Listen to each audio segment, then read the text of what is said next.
If you are trying to will something into your reality that isn't quite showing up, there's something that's meant to be learned in between you and the version of you that has that thing. And so allow that lesson to happen and be honest with yourself and humble enough to respect the fact that like, oh, I'm meant to learn something before I am in a space of such sovereign self-worth that I can receive that.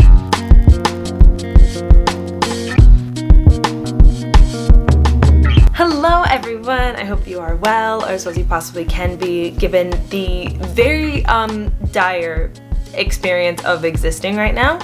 I am making this video amidst Russia and Ukraine, alongside somehow like trans and abortion rights being debated, and like the craziest inflation, so much collective suffering, which I don't want to come out and like remind you of what you probably are trying to escape right now, but I do want to make sure that it's clear that this platform is never to bypass what the human experience is, and to think that, you know, thinking positively and creating a life that aligns with, like, you know, the law of attraction doesn't take into account what it means to have accessibility, privilege, and ultimately to look in the face of just like what greed and ego and fear and honestly just what evil is doing and dancing with on this physical 3D plane. So I am not feeling guilty for the peace and the safety that I have in my life, especially as someone Black, because I think it's important that we get to bask in lives that are peaceful because of how much our ancestors didn't.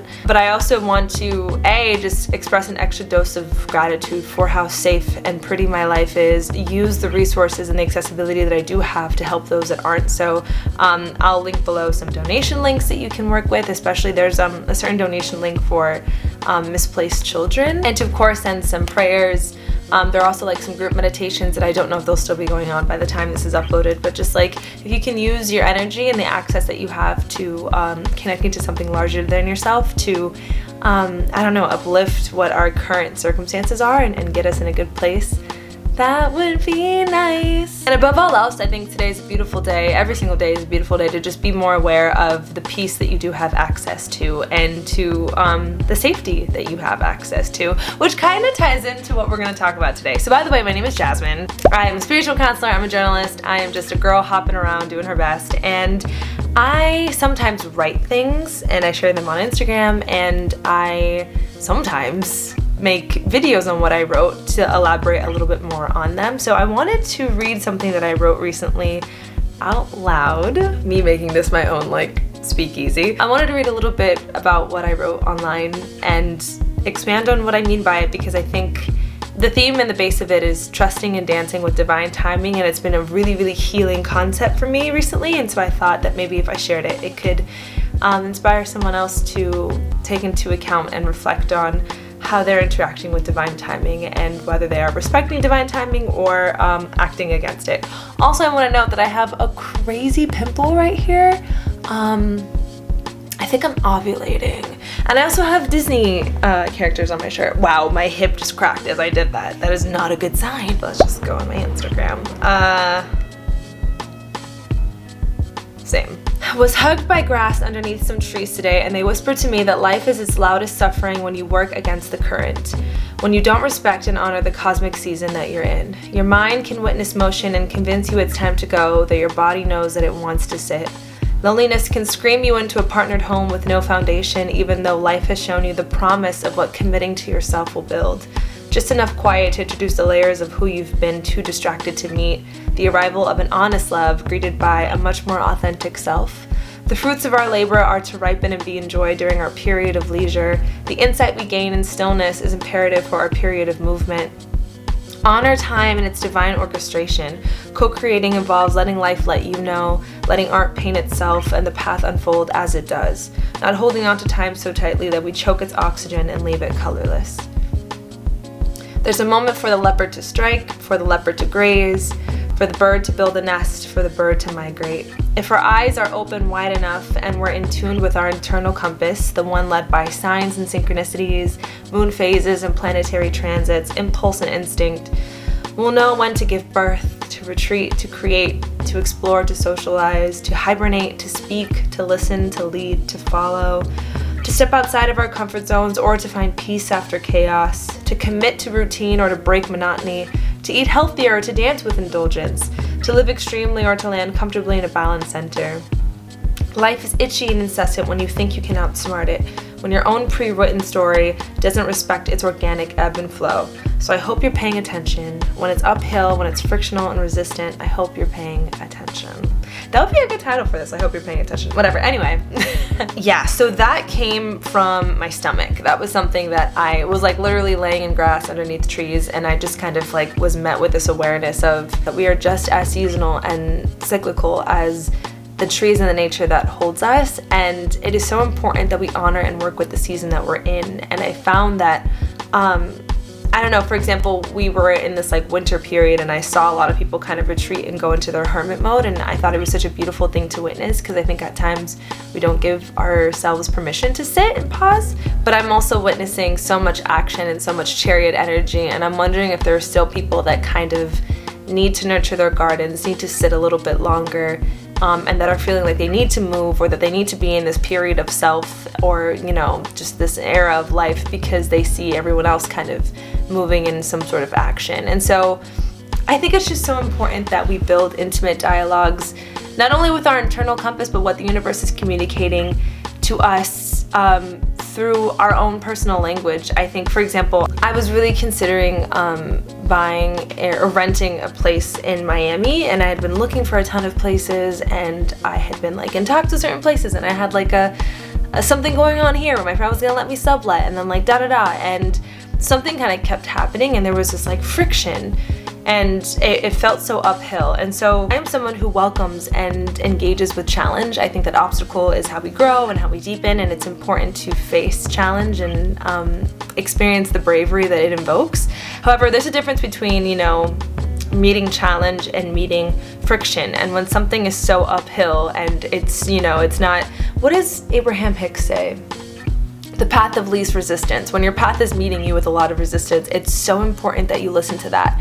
And if you are trying to make a relationship work, or a job work, or a move work, and it seems as if it's working against you, I would really invite you to kind of pause for a second and listen to that and see that and ask yourself, well, where am I kind of being called to redirect? And I realized, like, would I even be really happy right now living in Miami? Or is this the time and season for this? Maybe this is something that's meant to happen a little bit down the road, but there's a really vital lesson that I have to learn in between then. And I thought, well, you know, I've always been happy going to Spain, and so maybe that's where I'm supposed to go right now. And buying a ticket was seamless. Finding a place was seamless. And there was something sort of innately that exhaled there. And so it's so important that you recognize and just that you respond to life, right? You don't force, but rather that you be attentive enough to notice where life is asking you to perhaps redirect or go somewhere else. In that same breath, I think every season is so important. You know, I think I kind of walked into this year,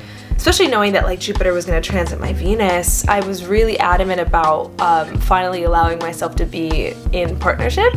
And there was a situation that I was kind of like trying to force that out of, and it just, the dissolution of that situation made me realize how delicious it is to be in a season of self. And I am just in the most like disciplined, committed space of solitude where like my entire life, not in an egotistical manner, though I am sitting with my ego, but like I am the sun in my solar system right now, and I'm curating a routine that is structured to a T when it comes to self-care and self-nourishment. You know, I'm meditating, I'm working out, I'm eating well, I'm working, I'm creating, I'm expressing, and I'm really just making sure that my garden is watered and nurtured, and I am making sure all of my energy is being redirected back to me. And I wouldn't have been able to stand in the space of sovereignty had I been in a period of companionship, though I know that eventually that time is going to arrive, and that's going to bloom very distinct and different flowers in my garden, right? The way that I'm gonna bask in vulnerability and allowing myself to feel deserving of receiving love, right? There are lessons and deepenings that are gonna come with that, but right now I am deepening my sense of self and the worth that I invest in. But that doesn't equate to the absence of loneliness, right? And that's why I wrote in there, I think loneliness can convince you that you need to be in something, but sometimes loneliness or whatever uncomfortable feeling is coming up for you right now is meant to be sat with. Perhaps if you're in a space where finances are really tight, sitting with that and allowing that to be a space where you explore what it is that you really value, or where you even allow yourself to be a separate thing from your own pride, and you ask for help, or you ask for nurture, or you ask to be taken care of. There's so much nectar to be taken from every season that we're in,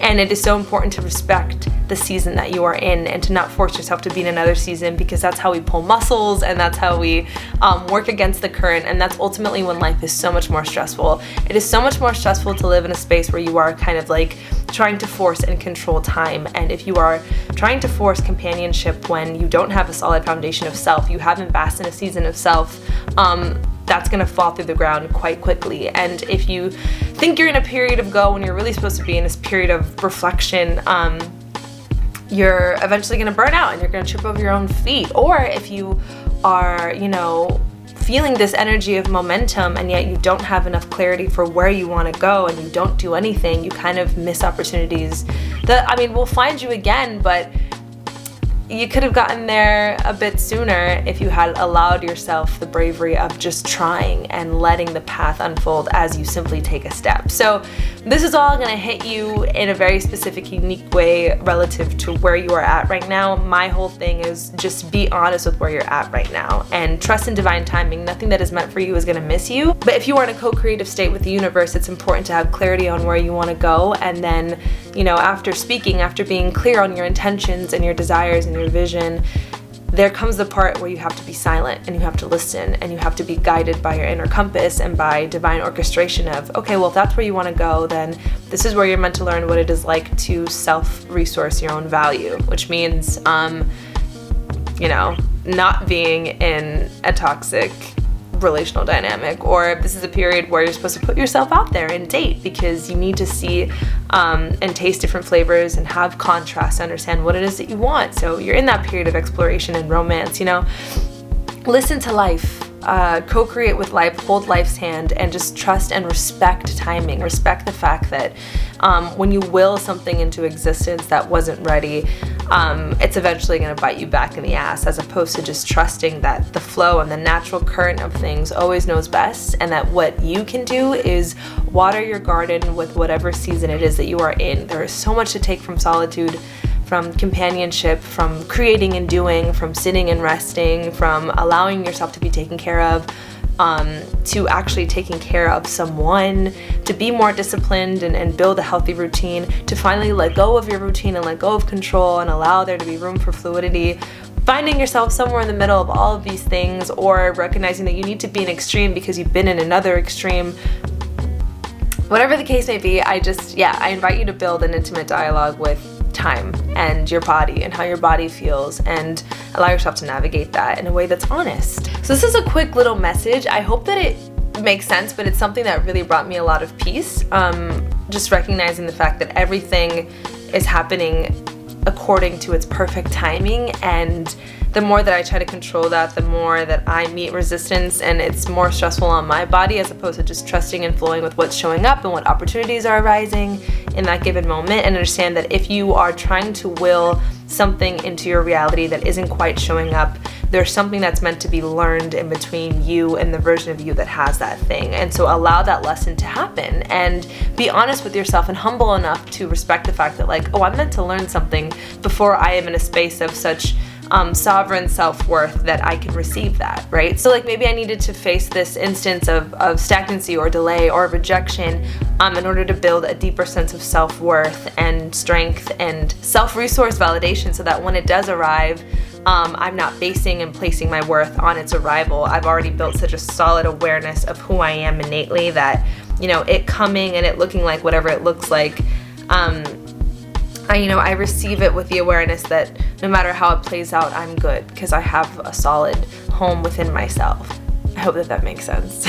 So yeah, just a quick little tidbit. I hope that makes sense, and I hope that amidst all the chaos of existing and being an adult human in this period of time, that you are cultivating the space and the, just that you're allowing yourself to navigate these waters with patience and trust in something bigger than yourself. So I'm sending you all my love. I of course do one-on-ones and readings if you are ever in need of that.